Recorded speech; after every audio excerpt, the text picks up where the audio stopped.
نحمده ونصلي على رسوله الكريم اللهم صل على محمد وعلى آل محمد كما صليت على إبراهيم وعلى آل إبراهيم إنك حميد مجيد اللهم بارك على محمد وعلى آل محمد كما باركت على إبراهيم وعلى آل إبراهيم إنك حميد مجيد رب اشرح لي صدري ويسر لي أمري واحلل عقدة من لساني يفقه قولي واجعل لي وزيرا من أهلي رب زدني علما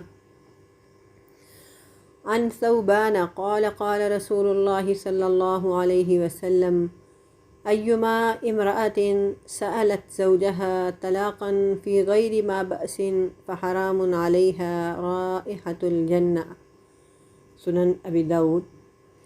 حضرت ثوبان رضی اللہ تعالیٰ عنہ سے مروی ہے کہ رسول اللہ صلی اللہ علیہ وآلہ وسلم نے فرمایا، جس عورت نے اپنے شوہر سے بلا وجہ طلاق مانگی اس پر جنت کی خوشبو حرام ہے۔ آئیے تھوڑا تھوڑا کر کے پڑھتے ہیں۔ عن ثوبان، حضرت ثوبان رضی اللہ تعالیٰ عنہ سے روایت ہے، قال، انہوں نے کہا، قال رسول اللہ صلی اللہ علیہ وسلم، رسول اللہ صلی اللہ علیہ وآلہ وسلم نے فرمایا، ایما امرأۃ، جو کوئی بھی عورت، سألت، اس نے سوال کیا، زوجہا، اپنے خاوند سے، طلاقاً، طلاق کا، فی غیر ما بأس، بلا وجہ، فحرام، پھر حرام ہے، علیہا، اس عورت پر، رائحۃ الجنہ، جنت کی خوشبو۔ اب مکمل حدیث ایک دفعہ پڑھتے ہیں۔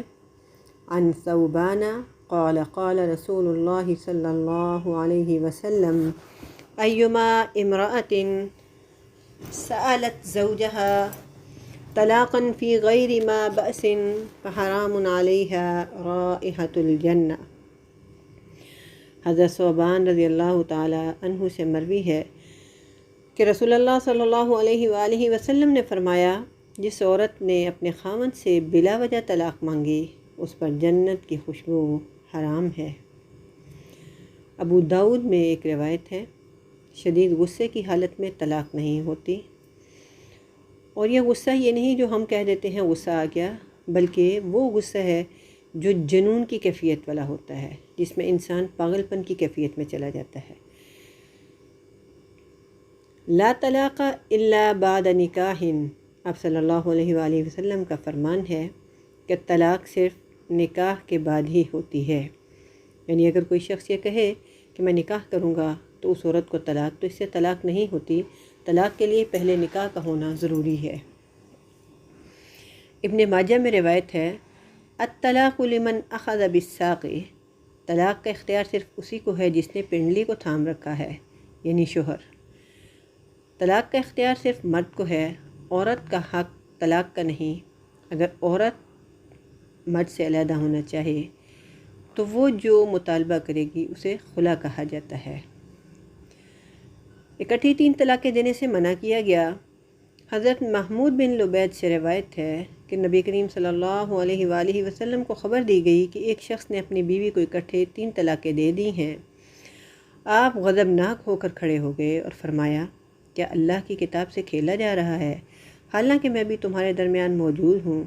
حتیٰ کہ ایک آدمی کھڑا ہوا اور اس نے پوچھا، اے اللہ کے رسول، کیا میں اسے قتل نہ کر ڈالوں؟ نسائی۔ صحیح مسلم میں حضرت ابن عباس سے روایت ہے کہ نبی پاک صلی اللہ علیہ وآلہ وسلم، حضرت ابوبکر اور حضرت عمر کے ابتدائی 2 سالوں تک ایک مجلس کی 3 طلاقوں کو ایک ہی شمار کیا جاتا تھا۔ صحیح بخاری میں حضرت ابو ہریرہ سے مروی ہے کہ نبی کریم صلی اللہ علیہ وآلہ وسلم نے فرمایا، کسی عورت کے لیے جائز نہیں کہ وہ اپنی بہن کی طلاق کا مطالبہ محض اس لیے کرے کہ اس کے حصے کا پیالہ بھی خود ہی انڈیل لے، کیونکہ اس کا رزق تو اللہ عز و جل کے ذمے ہے۔ یعنی کوئی عورت کسی مرد کے ساتھ اس شرط پر شادی نہ کرے کہ وہ اپنی پہلی بیوی کو طلاق دے گا۔ حضرت ابن عمر رضی اللہ تعالیٰ عنہ سے مروی ہے کہ نبی پاک صلی اللہ علیہ وسلم نے فرمایا، سب سے بڑا گناہ یہ ہے کہ کوئی شخص ایک عورت سے شادی کرے، اس سے اپنی حاجت پوری کرے اور پھر اسے طلاق دے دے اور اسے حق مہر نہ دے بلکہ لے لے۔ سلسلہ احادیث الصحیحہ۔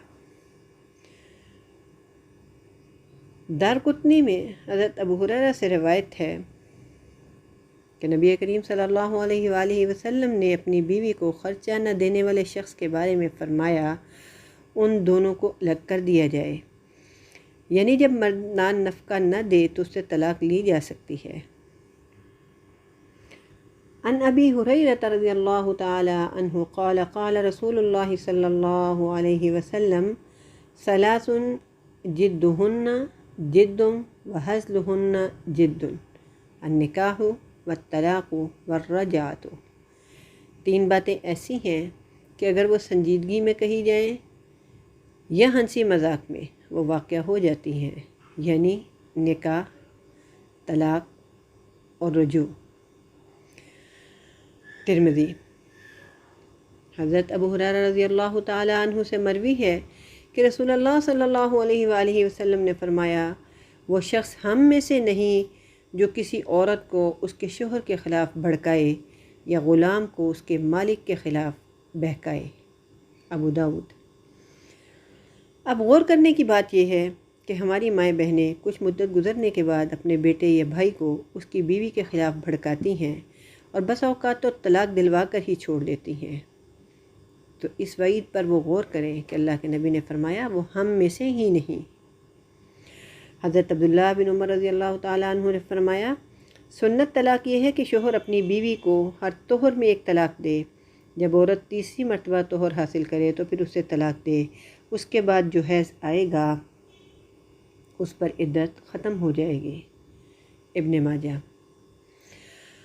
حضرت عبداللہ بن عمر رضی اللہ تعالی عنہ نے اپنی بیوی کو حالت حیض میں طلاق دے دی تو نبی کریم صلی اللہ علیہ وسلم نے حضرت عمر کو فرمایا، مرہ فلیراجعها ثم لیطلقها طاہرا او حاملا۔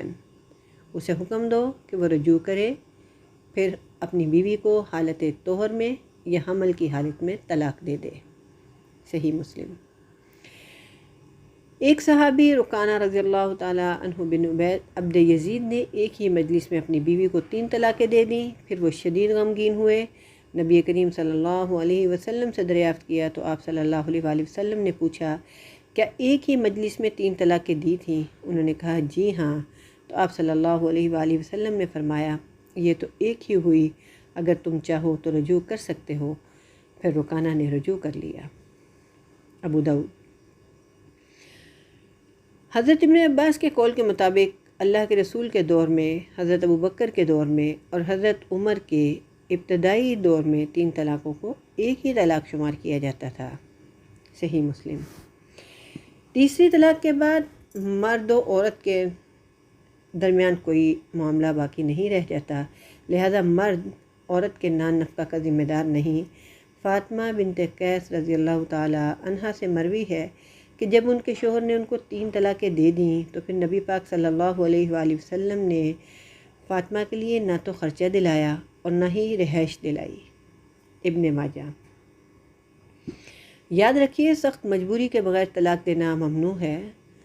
آدمی اپنی بیوی کو ایسے طہر میں ایک طلاق دے جس میں اس سے ہم بستری نہ کی ہو، یا پھر حمل کی حالت میں طلاق دے۔ یہاں ایک بات اور واضح ہوتی ہے کہ عمومی طور پر لوگوں میں یہ خیال ہے کہ حمل میں طلاق نہیں ہوتی، لیکن ہمیں پتہ چل رہا ہے کہ حمل میں بھی طلاق ہو جاتی ہے۔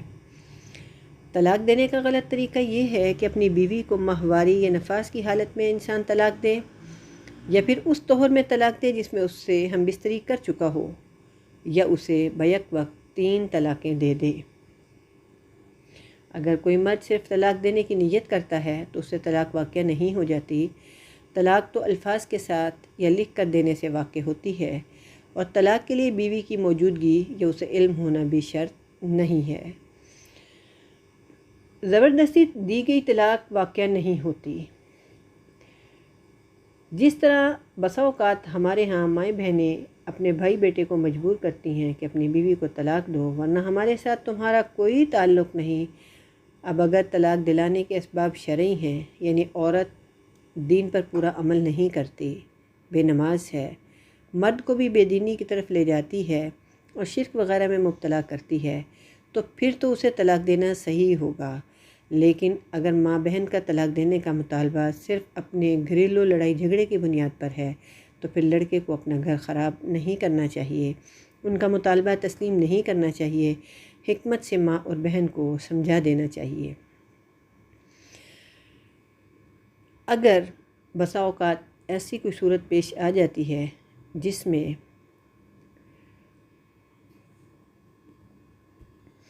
مرد بیوی کو طلاق دینا نہیں چاہتا لیکن حالات ایسے بنا دیے جاتے ہیں یا اس پر کوئی ایسا جبر کیا جاتا ہے، یعنی پسٹل رکھ دیا جاتا ہے، یا جیل میں کوئی ایسی صورت بن جاتی ہے کہ زبردستی اس سے طلاق پر سائن کروا لیے جاتے ہیں یا طلاق دلوائی جاتی ہے، تو یہ طلاق جبری طلاق ہے جو واقع نہیں ہوتی۔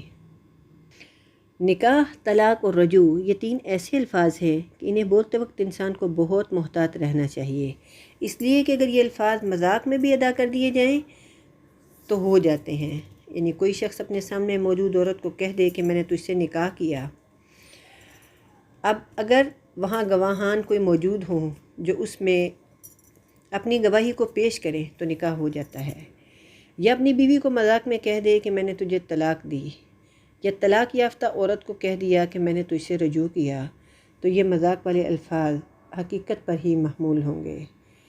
اگر کوئی شخص ڈرامے کے کسی سین میں اپنی اصلی بیوی کو کہہ دے کہ تجھے طلاق ہے تو ڈرامے کے باوجود یہ اصل طلاق ہی مانی جائے گی۔ سوچنے کی بات یہ ہے کہ جو لوگ بات بات پر عورت کو طلاق طلاق کہتے ہیں ان کا معاملہ کیا ہوگا؟ انہیں توجہ کرنی چاہیے۔ اگر کوئی عورت غصے میں آ کر خود ہی اپنے اوپر شوہر کو حرام کر لیتی ہے اور کہتی ہے کہ اب مجھ پر طلاق واقع ہو گئی یا تو مجھ پر حرام ہو گیا، تو اس سے طلاق واقع نہیں ہوتی، اس لیے کہ طلاق صرف شوہر کی طرف سے واقع ہوتی ہے۔ عورت بدستور مرد کے نکاح میں رہتی ہے، البتہ اسے قسم کا کفارہ دینا پڑے گا، یعنی 10 مسکینوں کو اس درجے کا کھانا کھلانا یا انہیں کپڑے پہنانا یا غلام آزاد کرنا، استطاعت نہ ہونے کی شکل میں 3 دن کے روزے رکھنا یہ عورت پر ضروری ہوتا ہے۔ اللہ تعالی ہمیں سمجھی ہوئی باتوں پر عمل کرنے کی توفیق عطا فرمائے۔